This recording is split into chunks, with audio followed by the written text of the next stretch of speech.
திருப்பதினாலே 3 விஷயம் ஸ்பெஷலுங்க. நம்ம பெருமாள் அவர் கோவிலில் கொடுக்குற லட்டு, அப்புறமா இந்த கோவில் புளியோதரை. இந்த கோவில் புளியோதரை எப்படி பண்ணுறது அப்படின்னு தான் இந்த வீடியோவில் பார்க்க போகிறோம். மறக்காமல் சப்ஸ்கிரைப் பண்ணிட்டு பாருங்கள். இதுக்கு ஸ்பெஷல் பொடி ஒன்று அரைக்க போகிறேன், அதனால ஸ்கிப் பண்ணாமல் பாருங்கள். அதுக்கு முன்னாடி நம்ம சேனலை மறக்காமல் சப்ஸ்கிரைப் பண்ணிடுங்க.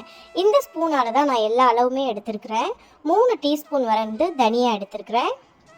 தனியா 3 டீஸ்பூனு, அதுக்கு 2 ஸ்பூன் கடலைப்பருப்பு, 3க்கு 1 அந்த மாதிரி எடுத்துருக்கிறேன். 3 தனியா 2 கடலைப்பருப்பு, 1/4 டீஸ்பூன் மிளகு, 1/4க்கும் கொஞ்சம் குறைவாக வெந்தயம், பெருங்காயம், ஒரு 10லேருந்து 15 வரமிளகா, முந்திரி பருப்பு, வறுத்த வேர்க்கடலை. இதுதான் தேவையான அளவு பொடிக்கு அரைக்கிறதுக்கு. பொடிக்கு நம்ம இப்போ அரைக்க ஆரம்பிச்சிடலாம். பொடி அரைக்கிறதுக்கு முதல்ல வெறும் கடாயில் எண்ணெய் எதுவுமே விடாதீங்க. வெறும் கடாயை ஆன் பண்ணிவிட்டு தனியா, கடலைப்பருப்பு, அதுக்கப்புறமா மிளகா எல்லாமே ஒன்றா வறுத்துக்கலாம். இப்போ நான் மிளகா போடுறேன். அதுக்கப்புறம் மிளகு போட்டுக்கோங்க. மிளகு தேவையானதை எடுத்து வச்சுருக்கோம் இல்லையா, 1/4 டீஸ்பூன் எடுத்து வச்சுருக்கோம், அதையும் போட்டுருங்க. இதை மட்டும் இப்போ சத்திக்கு நம்ம வறுத்துக்கலாம். கடலைப்பருப்பு கொஞ்சம் செவந்து வரா மாதிரி வரணும், அப்போ தான் புளியோதரை ரொம்ப டேஸ்ட்டாக இருக்கும்.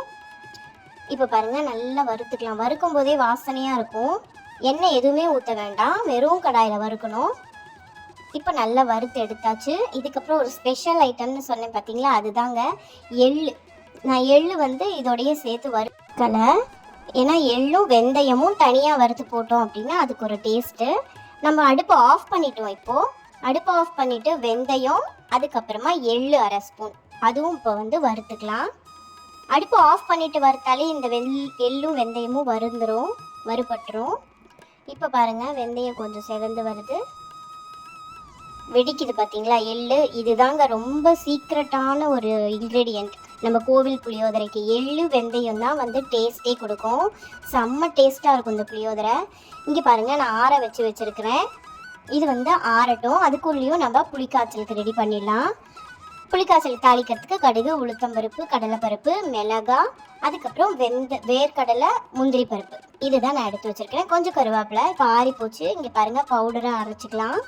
இந்த மாதிரி பவுடராக அரைச்சிக்கோங்க. நல்லா பவுடர் பண்ணிடணும், இல்லை திப்பியாக இருக்கக்கூடாது புளியோதரையில். இப்போ அதே கடாயில் இதுக்கு நல்லெண்ணெய் தாங்க விடணும். நல்லெண்ணெய் கொஞ்சம் தாராளமாகவே விட்டுக்கலாம். நான் நல்லெண்ணெய் விட்டால் தான் ரொம்ப டேஸ்ட்டாக இருக்கும் நம்ம புளியோதரை. இப்போ பாருங்கள், எண்ணெய் நல்லா சூடாகட்டும். கடுகு, உளுத்தம்பருப்பு, கடலைப்பருப்பு போட்டு தாளிச்சுக்கோங்க. நல்லா கொஞ்சம் செவக்கணும்.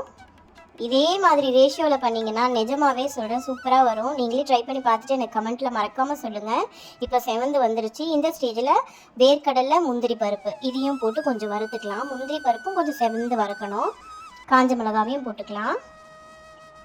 இது நல்லெண்ணெயிலே செய்கிறோங்கிறதுனால கண்டிப்பாக 10 நாள் வரைக்கும் இந்த புளிக்காய்ச்சல் சூப்பராக இருக்கும். ஃப்ரிட்ஜில் வச்சுட்டிங்க அப்படின்னா எல்லாத்துக்குமே தொட்டுக்கலாம் இந்த புளிக்காய்ச்சலையும்.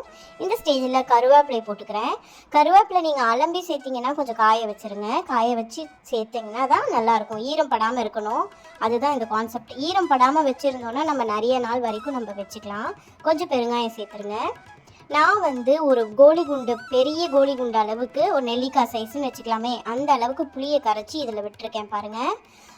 புளிக்கரைச்சலுக்கும் ஒரு டிப்ஸு சொல்கிறேன். சுடு தண்ணியில் புளியை ஊற விட்டுங்க அப்படின்னா நம்மளுக்கு நிறைய தண்ணி கிடைக்கும், நிறைய ஜூஸ் மாதிரி இருக்கும் புளிக்கரைச்சல். சுடு தண்ணியில் ஊற வச்சுக்கோங்க. இந்த ஸ்டேஜில் மஞ்சள் போட்டுக்கோங்க. ரொம்ப ரொம்ப ஈஸியாக செஞ்சிடலாம் புளியோதரையை. நம்ம நீண்ட நாளைக்கும் வச்சுக்கிறதுனால அவசரத்துக்கு வேணும்னா இட்லி தோசை கூட தொட்டுட்டு சாப்பிட்லாங்க. இங்கே பாருங்கள், நல்லா கொதிக்கட்டும். புளி வாசனை போயிடும். நான் எந்த ஸ்டேஜில் பொடி போடணும்னு காமிக்கிறேன். இங்கே பாருங்கள், நல்லா கொதிக்குது. புளி வாசனைன்னு சொல்லுவாங்க இல்லையா, அந்த புளி வாசனைலாம் போயிடும். இந்த ஸ்டேஜில் கல்லுப்பு போட்டுக்கோங்க.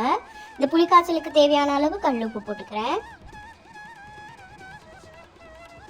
நல்லா அப்படியே தளன்னு கொதிக்க விடணும். அப்போ தான் நல்லா அந்த புளி வாசனை போகும், பச்சை வாசனை போகும். ரொம்ப ரொம்ப ஈஸியாக செஞ்சிடலாம். இப்போ பாருங்கள், நல்லா தளன்னு கொதிக்குது. இந்த ஸ்டேஜில் நம்ம அரைச்சி வச்சுருக்கிற ஸ்பெஷல் பொடி, புளியோதரை பொடி எடுத்து நம்ம இதில் கலந்து விட்டுறலாம். கொஞ்சம் கொஞ்சமாக கலருங்க, தேவையான அளவு கலந்துட்டு அதுக்கப்புறம் கூட நம்ம வேணும்னா கூட நம்ம கலந்துக்கலாம், ஒன்றும் பிரச்சனை இல்லை. இங்கே பாருங்கள், நல்லா கலந்து விட்டுக்கோங்க. ஃபஸ்ட்டு கட்டி கட்டியாக தான் இருக்கும், நம்ம கலக்க அது சரியாக போயிடும். நல்லா திக்காக வந்துடும் நம்மளுக்கு புளிக்காய்ச்சல்.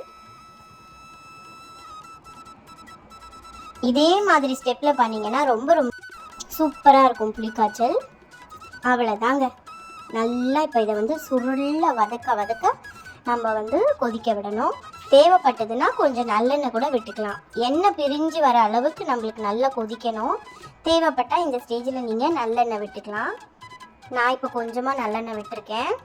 நல்லெண்ணெய் விட்டு கலந்தோம் அப்படின்னா நம்மளுக்கு எண்ணெய் பிரிஞ்சு வர ஸ்டேஜில் நம்மளுக்கு கரெக்டாக இருக்கும் புளிக்காய்ச்சல்.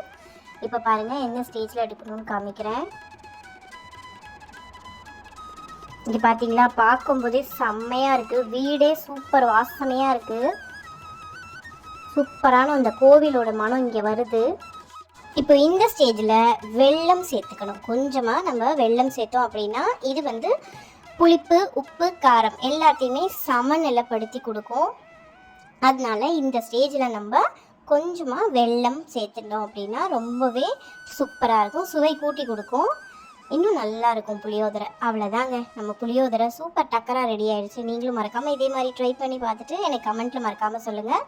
நம்ம சேனலில் மறக்காமல் சப்ஸ்கிரைப் பண்ணிடுங்க. இன்னொரு வீடியோவில் சந்திக்கிறேன். பாய்.